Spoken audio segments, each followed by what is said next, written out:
bases for protest rights in the United States. And then we're going to go on to talk about exactly what your rights are when you're organizing a protest, when you're attending one, and other sorts of tips to ensure that you're safe doing so. And then finally, we're going to talk about specifics about campus protest, key issues you should be aware of, both before, during, and after a protest on campus, because there are some specifics there. So, Elyla, if you want to go to the next slide. Elyla is the keeper of our PowerPoint today. So she's very kindly going to be moving slides for me. So let's start by just talking about where our protest rights come from. And I'm going to guess that a lot of you can point to this already, but if you want to go to the next slide, Elyla. The First Amendment of the US Constitution, right? That is probably first and foremost what people think of. And the First Amendment actually encompasses a lot of different rights. But importantly, it encompasses the right to join with our fellow citizens in protest or peaceful assembly, because that's critical to a functioning democracy. And it's really at the core of our First Amendment. A couple of things to note when you're reading the First Amendment here. You see how it starts off with Congress shall make no law. It's limited in a way that applies to the government, right? We're not talking about private actors here. The First Amendment applies to the government to ensure that they are not limiting your freedoms, including freedom of protest and speech. And it limits the government's power to control assembling. It doesn't bind the government to take any sort of specific action. So those are kind of important things to keep in mind that we don't always think about. And I should flag that throughout this presentation, we'll often discuss both protest rights, which includes the right to assemble and to air grievances to the government, as well as speech rights. These two really go hand in hand. And the right to protest is really grounded both in the right to peaceful assembly and the right to free speech. Which I didn't put in red here, but you can also see that it is in the First Amendment. Elyla, will you go to the next one? So that was the federal constitution. That applies to everyone under the jurisdiction of our federal government. But states also have their own constitutions, which can vary significantly. Some are extremely long and include almost all the laws that states put on the books, and others are more limited. And many states, and possibly all, have their own version of the right to protest in the state constitution. So I've given you a couple examples here. I know folks here are probably coming from all over the country, so hopefully it applies to a couple of you. But most of these provisions, which you can probably tell here, are quite similar. The state constitution's protest provisions tend to be pretty similar. They focus on protecting the right to assemble and petition the government for redress. And state constitutions also contain similar protections for speech, often in different provisions than where you might find the protection for peaceful assembly. So you can look at your own state's constitution and find them probably in different sections. So in New Jersey, for example, our freedom under Article 1, Paragraph 6 is freedom of speech, and it reads that every person may freely speak, write, and publish his sentiments on all subjects, and that no law shall be passed to restrain or abridge the liberty of speech or of the press. So very similar, right, to our federal constitution. Next slide, please, Elyla. And so while most states' constitutional protest provisions have been interpreted by their courts, so state courts, to mirror the protections that are provided under the federal constitution, there are differences. And state constitutions have sometimes been interpreted by the courts to provide even more protection than you might get under the federal constitution. So, for example, as I mentioned before, the federal First Amendment places limits on what the government can do, right? The government, not private actors. But in New Jersey, our courts have interpreted that the freedom of speech enshrined in our state constitution can also prevent private actors from restricting speech or protest in certain circumstances. I also mentioned Connecticut here. They have a particular case on the books. Their courts have extended speech rights to employees of private employers, right? So not state actors here, such that private employers cannot discipline their employees for speech that would otherwise be protected under federal or state constitutional law, unless it is disrupting the workplace. So there are particularities with state constitutions. But overall, they all protect similar sorts of rights. So given all these protections we talked about, are my protest rights unlimited? Unfortunately, no. I think we can probably all answer that question. And although we do have these strong protections in most cases, our courts have determined that these protections do not stretch to all kinds of protests and all speech. And that's because our courts take into account important government interests. A big one is public safety. So, for example, that can mean that if there are genuine public safety concerns, the police can break up protests. Importantly, and this will come up again later when Elyla's providing more specifics, protest and speech rights tend to be strongest and most protected in what are often referred to as traditional public forums, which are things like your classic city square, where you'll see people protesting or people handing out literature. So the rights can be different depending on where exactly you are, but those sorts of traditional public forums is where they tend to be most protected. Next slide, please. So I want to talk about two different kinds of restrictions that we see governments trying to place on our protest rights. So the first being content and viewpoint-based restrictions. First and foremost, they are generally considered not to be valid. Content-based restrictions on fundamental freedoms are restrictions on speech or protest that differ depending on the content of the speech or protest. So to give you an example, if a local government was requiring permits or other sorts of requirements for protests that the protests express discontent about Biden's immigration policies, saying they aren't doing enough to prevent people from entering the US, but they were not requiring the same sorts of permits for similar protests expressing discontent for Biden's immigration policies because they were inhumanely limiting access to asylum, there might be viewpoint discrimination there, right? Another big example we've seen most recently in New Jersey is around political lawn signs. So you're all familiar with those. Maybe some of you have put them out on your lawn. What we've seen in New Jersey, and this is in violation of a US Supreme Court decision, is that some local municipalities have ordinances on the books limiting when in the year you can put political signs out on your yard, but they do not have the same temporal limits for other kinds of signs. That is very clearly a content-based restriction, because if someone were coming to enforce it from the city, right, they drive by, they have to read what's on the sign to determine whether or not it is in violation of that temporal limit. So that's something that we've seen a lot. I think it probably exists across the country, and it might exist in your town too. So something to keep in mind and look out for. And then the next way that government actors could place limits on protests take the form of what we call time, place, and manner restrictions, which we often shorten to TPM. And it's probably pretty self-explanatory, but these sorts of restrictions take the form of, for example, limiting protests to certain hours of the day to be less disruptive, to take place in certain locations to prevent traffic or safety concerns, and other characteristics of the protests, like the number of people, the items they can use, also often for safety purposes. And it's still a very high bar that time, place, manner restrictions have to meet to pass constitutional muster.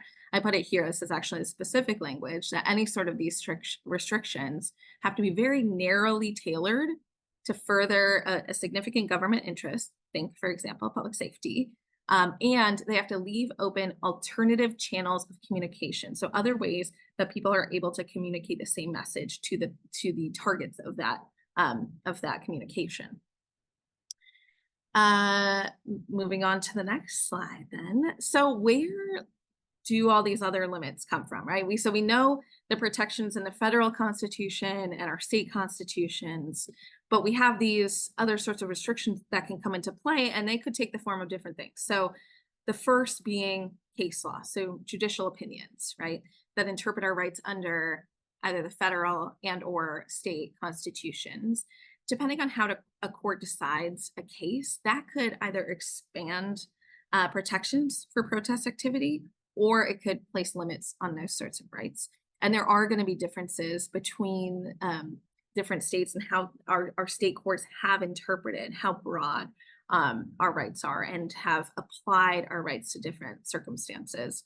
The other piece is, like I mentioned about the lawn signs, local ordinances. So sometimes towns will adopt ordinances that place limits on protests or require protesters to do certain things, like obtain a permit, which we'll talk more about later.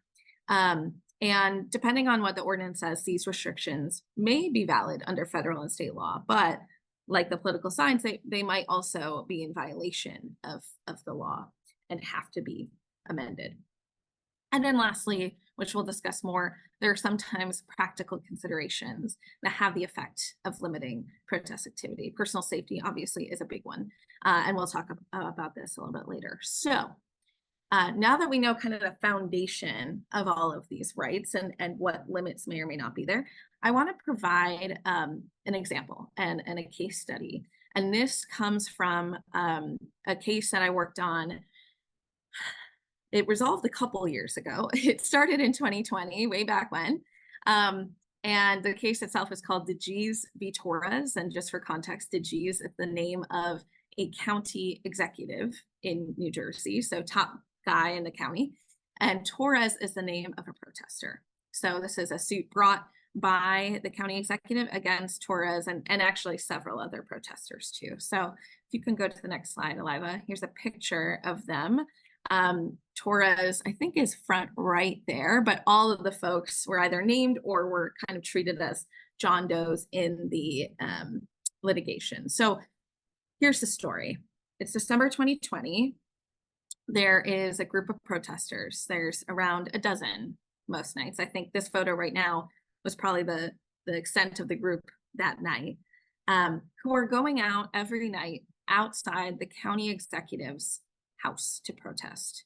And the reason for this is that the county at the time, no longer does, but at the time, the county had a contract with the US government to hold people in the county jail for ICE. So they had immigration detention in the county. And there was a lot of momentum, a lot of community interest in getting the county executive to terminate that contract. People no longer wanted the counties to be funded on the backs of people in immigration detention. And so they decided, okay, the county executive has the power to terminate this contract. We strategically should target him, express what we want him to do, and one effective way to do that is to make sure that he hears their message is to go outside of his house. So they would go out every night, a couple hours, 9 p.m. or later. Usually what they would do is from 9 to 10, they would make noise, right? They had tambourines, they had bucket drumming, they had microphones. And then from 10 p.m. on for about an hour, they would hold a silent vigil for the people who had lost their lives in that detention center. And they would stay on the sidewalk and on the street outside of his home, which was all public property. It's in a residential neighborhood. You can probably picture it. There's some single family houses. There's some multiple apartment houses and some commercial buildings at either end. And they would have flashlights with them, as you can see here. It's kind of a necessity in the winter when it gets dark. They distribute flyers to pedestrians and cars driving by. Sometimes there'd be swearing. There'd be chalk messages, which you can see a little bit of here on the sidewalk in the street. Every now and then, allegedly maybe encroaching on the driveway of the county executive. But what they were there to do was to get the county executive to terminate the contract. They never were cited by the police, issued summonses or complaints. They never engaged directly or personally with the county executive. But there were also police around. The county executive from day one, the first time they appeared, called the police, and there were officers there then every night keeping watch when they were protesting. So next slide, I think, Elyla. Yeah. The county executive didn't like this. So he went to court, and in December 2020, it's just like a week maybe after they first started, He opened a lawsuit and got a judge to grant an order to place restrictions on the protesters. So I've placed them here so you all can see them. So there are time limits, right? Limited to 7 p.m. from 7 p.m. to 8 p.m. once every 2 weeks. So they could not be doing what they were currently doing. Instead of being right outside the residence, they had to be on a specific street corner in Jersey City that ended up being around the corner. It was supposed to be 200 feet away from the county executive's house. They were restricted to 10 people at a time protesting. And prior to protesting, they had to provide 24 hours notice. So we, were made aware of these restrictions that were a lot. And we took on representation of the protesters here. We also had been a part of a lot of the work to end the contract and supported a lot of advocacy against immigration detention in New Jersey. So it was also very much aligned with our priorities to eliminate immigration detention. But given the specifics here, I want to give you all an opportunity to think through what we talked about earlier, content or viewpoint discrimination and time, place, and manner restrictions, and ask you 2 major questions. And these are the questions that the court had to consider, right? Once we took on representation, we sought for the restrictions to be eliminated and for the case to be dismissed. And what we wanted the court to think through was, first, were the restrictions on the protesters content neutral? Or in other words, did the government single out a specific viewpoint to regulate or discriminate against because of the content of their protest? So based on the facts that we discussed, I'd love to hear what you think. If you're interested, please put your answer in the chat. And then the second question, again, I encourage any responses in the chat, any thoughts. Were the time, place, and manner restrictions narrow enough, or were they unconstitutionally restricting speech? Again, welcome your answers in the chat. I will give you just a few seconds in case you want to plug something in there before I reveal the answers.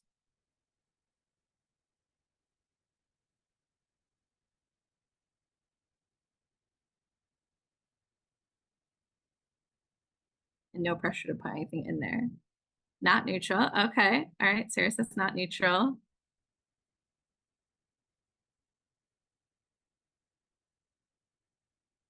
Content restrictions seem too narrow, not neutral, and narrowly tailored.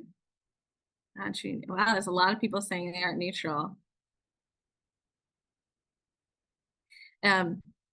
This case was a lot of work, but a lot of fun, because we also got to depose the county executive. We got to depose county commissioners, and in the deposition with the county executive, there were a lot of questions about, okay, well, what if these protesters had been caroling, or what if they had been, having a protest about a completely different thing? And he was quite consistent throughout his answers that no matter who they were, no matter what they were protesting or what they were doing, they were noisy and disruptive. So, and he would not have wanted them there. So, he was pretty consistent saying that it was content neutral, but obviously he also was frustrated by all this opposition. Then he's saying the time, place, and manner restrictions were narrowly tailored to that specific case. There were 2. Tell me what's going on. The content was not neutral. Okay, yeah. Time, place, and manner seemed to, okay, great. So let's move on then. First going to give you the answer for the content discrimination. Unfortunately, we lost on this piece. Elyla, if you want to go to the next one. The county executive insisted, like I said, during his deposition, that he wouldn't have liked any sort of protest or noise outside his home, regardless of the content. And the court ultimately found that it was content neutral in its intent to place these limits on the protesters. He also noted that it was relevant that the protesters around the same time were speaking and demonstrating in other sorts of contexts, including at the commissioners' meetings, at the jail, and that they were not limited there. If maybe they had been restricted from that sort of engagement too, that maybe that would have been a stronger case for content-based discrimination, but he found that it was neutral. However, if you want to go to the next slide, Elyla, on TPM, the judge agreed with us that these were not sufficiently narrow to be constitutional. In particular, he thought the limits placed on where the protesters could demonstrate didn't leave sufficient avenues for directing their message to the intended audience, which was the county executive. And as you might remember, in the list of restrictions, they were supposed to be 200 feet from the house. And the way that that functioned was really around the corner from the county executive's house, where he wouldn't be able to see them. He might be able to hear a little bit, but you wouldn't be able to see them. And for that reason, it made it impossible for them to have alternate avenues to be expressing their message there. Fortunately, the judge vacated the temporary restraining order here and dismissed the case. So it was ultimately successful. We were glad to have this good case law now on our books. That was one of the big concerns there. Actually, after a few months, the county executive did terminate the contract. Folks stopped protesting after the restrictions were put in place, just because they were so restrictive. And it was cold December. They didn't necessarily want to be out there all the time. And we had kind of been worried that the judge would dismiss all of this as moot and then leave this kind of example of these intense restrictions on the books. But fortunately, he vacated them. So feel free to put any sort of reactions or thoughts you have in the chat. But I'm going to pass it off to Elyla now to talk more specifically about the rights that you have during a protest. Thank you, Molly. So I have a lot to cover, so I'm going to try and go through it pretty quickly. But if I'm a little too fast, please feel free to flag in the chat for me to slow down. I just want to cover as much of this as I can.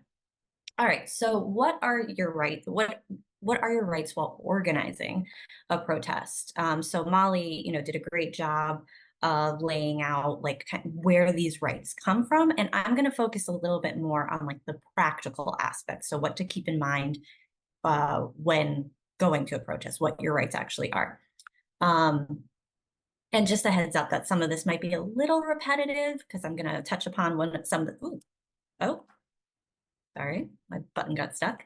Some of this will be a little bit repetitive because Molly already touched upon that, but bear with me. Okay. So when organizing a protest, one of the first questions folks should ask themselves is whether or not they need a permit. And the answer to that is it depends. So whether or not you need a permit often depends on whether or not on a few things. So do you want to ask yourself, where are you protesting, right? Are you planning to protest on the street or in a sidewalk? Because you can picket or leaflet in public places by yourself or in small groups, so long as you're not blocking any streets or sidewalks or entrances to buildings like a city hall or a courthouse or things like that. But generally, you can, if it's just you or a group demonstration, just in front of these public spaces, you wouldn't need a permit. But if you don't have a permit, law enforcement officers are allowed to ask you to step aside and let others pass for safety reasons and things like that. So in that kind of instance, you would not need a permit. But certain types of events may require that you have a permit. So those are, if you're planning on doing an individual one, like I told you, you wouldn't need it. But there are some instances in which you may want to look into it. So if you have a pre-planned march or parade that requires blocking traffic or closing down a street, you would likely need a permit for that. A large pre-planned rally. So if you are planning a protest where you plan to use sound amplification, so speakers or things like that, oftentimes you will need a permit for that. Or if you are planning something rather large, something, not just, 5 or 10 people, but if you're planning the type of protest where you are inviting hundreds of folks to come in, you might look into getting a permit for that kind of situation. And so how do you actually go about getting a a permit for your protest? We would recommend that you check with your local city, your municipality, and check, because oftentimes they will have uh, systems in place or steps in place for how to go about getting that permit. But keep in mind that generally speaking, the government, the city or whomever you're applying to a permit for cannot just deny a permit or take back a permit because of what your protest or rally or demonstration is going to be about. So if it's something that's unpopular, they can't, just deny it because they don't like what you're protesting about. And they also can't deny it because they think that the response will be negative or anything like that. So generally, they should be taking into account what the protest will look like rather than what it'll be about. And Molly touched on that before. The next thing you want to ask yourself is, where can you protest? And so Molly again touched earlier on what is called like a traditional public forum. And like she said, your rights are strongest in what we call traditional public forums. And so those include public streets, sidewalks, public parks, things like that.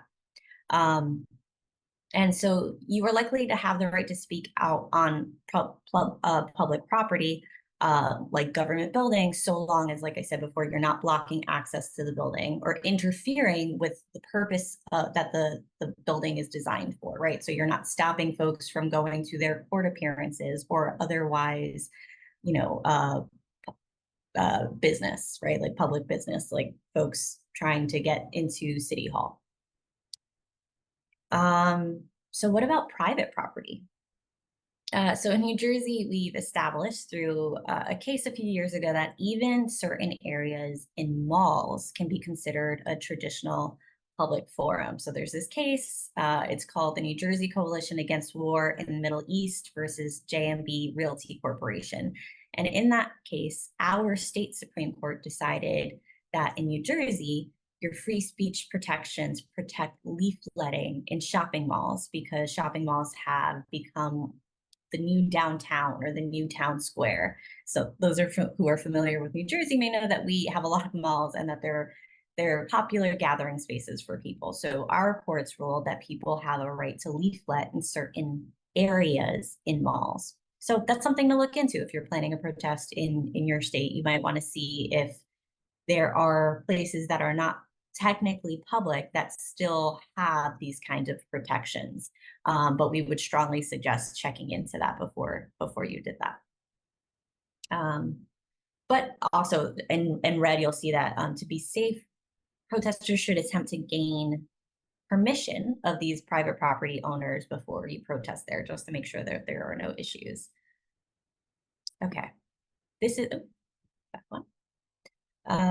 So can you be charged for protest expenses? So this is where we often get a lot of questions for folks when they're like planning a protest, because the information that they get from city officials or municipalities can be a little unclear.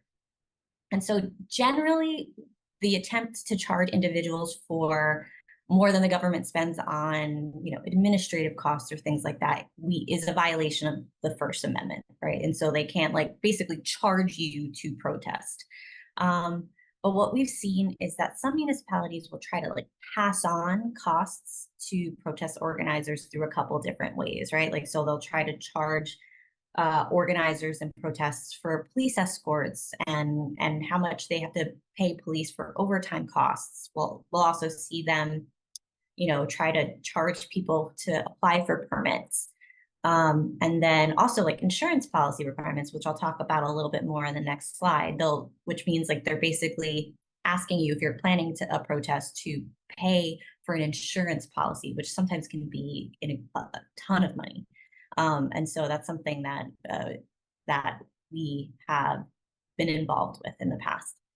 But it's our position that these types of examples are unconstitutional, but but even though we argue that it's unconstitutional, unfortunately, we know cities often do attempt to pass these kinds of costs onto organizers, and we're worried sometimes that it happens without us knowing about it. But yeah, so going on to insurance requirements, this is one that I've actually personally written a couple letters on in the past couple of years, because we'll find out from protest organizers that municipalities are asking them, based on the amount of people that they anticipate coming or think may come, trying to get them to pay for policies that are sometimes thousands of dollars. And we, in those instances, will send letters to those city officials trying to work with them to try and get rid of um, these barriers. We Something that I want to note is, in every instance that we've been involved, we've been successful. So there have been a few times through litigation. I haven't litigated it. That was before me. But sometimes through litigation that we've been successful, but oftentimes, just us sending a letter to the municipalities warning them that these types of things are likely unconstitutional will get them to pull back these insurance requirements. Something else to note is that it's very clear that if it's just, a small group of people or an organization that doesn't have a lot of money, in that instance, it would definitely be unconstitutional for these cities to put that kind of requirement on those kinds of groups. It's called like an unlawful prior restraint. So you're basically preventing them from beforehand even starting this protest activity, which again, as Molly explained, is protected under the First Amendment. All right, so what are your rights while actually attending a protest?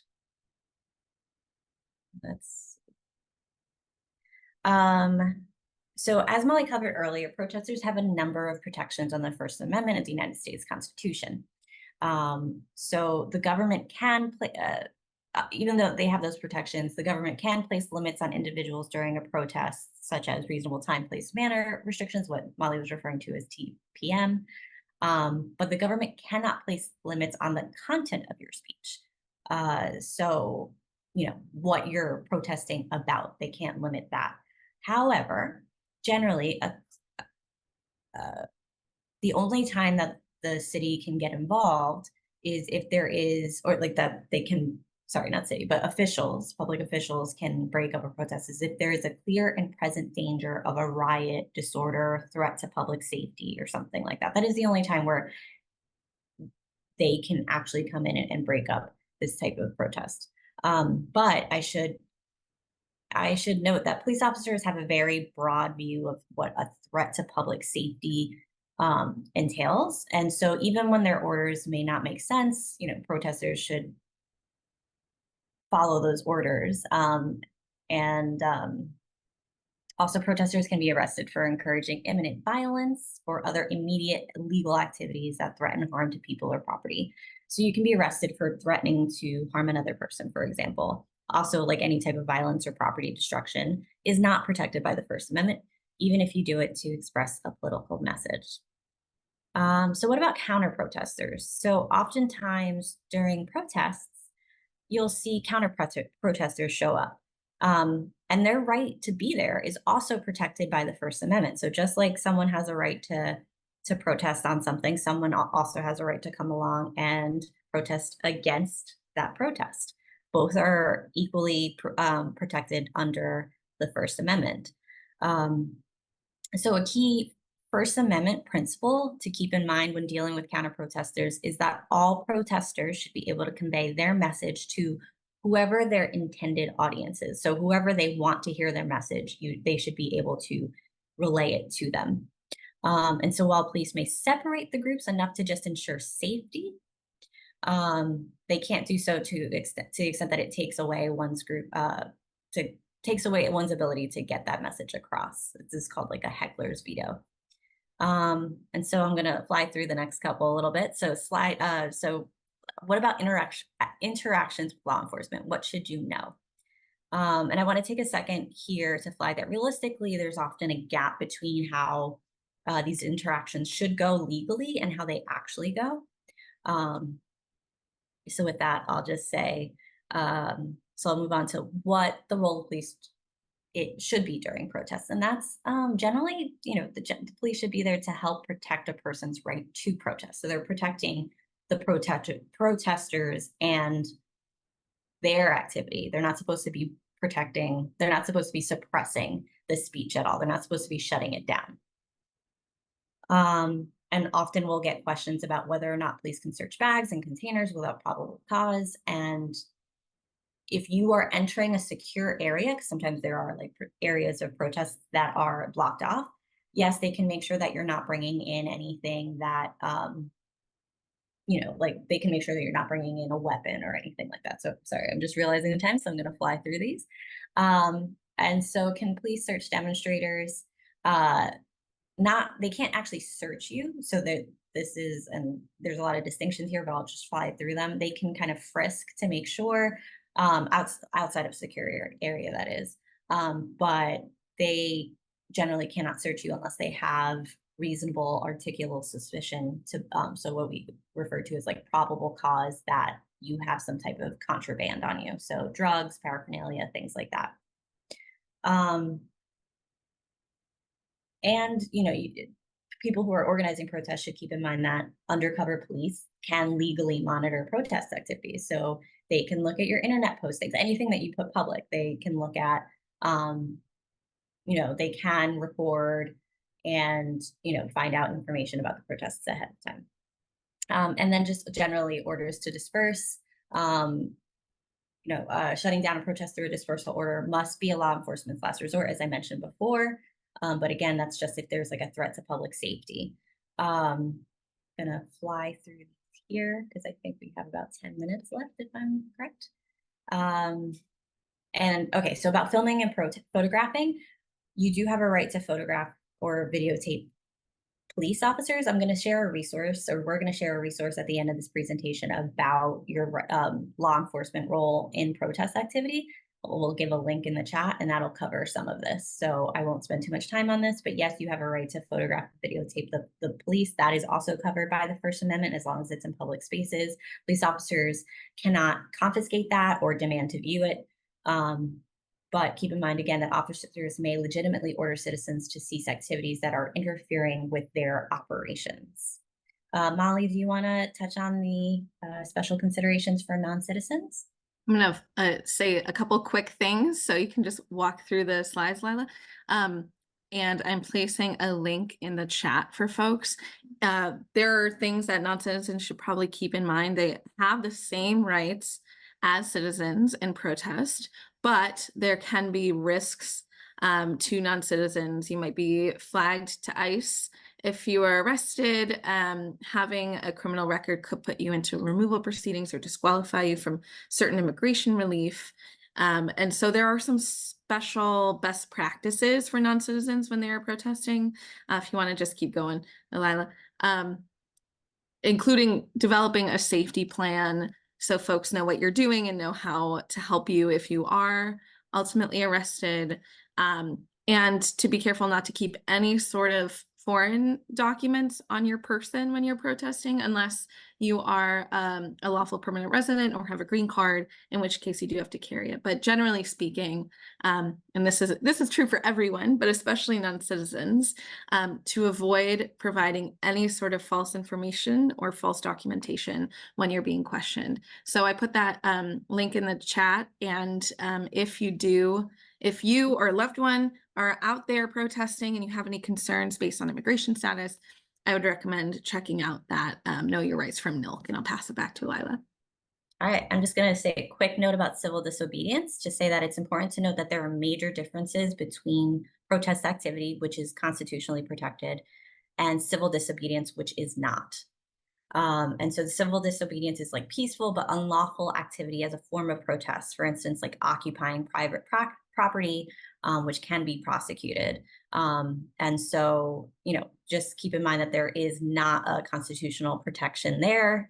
Even if you're trying to get an intended message across, like if you are interfering with, with business operations or shutting down like streets or shutting down, sorry, not streets, but like private property, those things will often lead to getting arrested or getting charged. And these are the types of criminal charges that could, in New Jersey, this is what we counsel folks about, something that they could expect if they do choose to engage in civil disobedience over protest activity. So I won't spend too much time on that, but yes, just know that that those are there are consequences for that. Molly, did you want to touch on this one really quickly? I think you can keep going, Elyla. Okay, great. Okay, and then just financial consequences and other kind of consequences if you engage in civil disobedience. All right, so quickly, free speech rights on campus. There was a Supreme Court case back in 1969 that it's a really exciting case and one that we refer to often that said that students do not shed their constitutional rights to freedom of speech or expression at the schoolhouse gate, meaning you don't lose your First Amendment protections completely once in school. That's true of whether or not you are in college or whether or not you are in grade school through high school. You still have these rights, but the rights can be restricted. You have the right to speak out, hand out flyers, petitions, wear expressive clothing. So that case that I just mentioned, what happened is the students were wearing an armband to protest the Vietnam War. And so that's kind of where all of this comes. So you can protest so long as you are not being disruptive. In school. And so, I'll also link to a resource at the end that has more information about that. We also often get questions about whether or not you can be disciplined for participating in a walkout.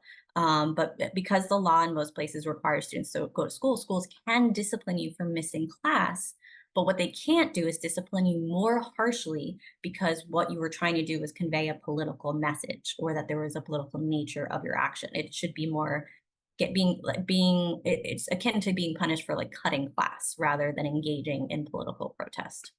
But something important to keep in mind is that does not necessarily apply. It doesn't apply, excuse me, if you're protesting or doing walkout activities in a private school. There, the First Amendment doesn't apply. You would look more so to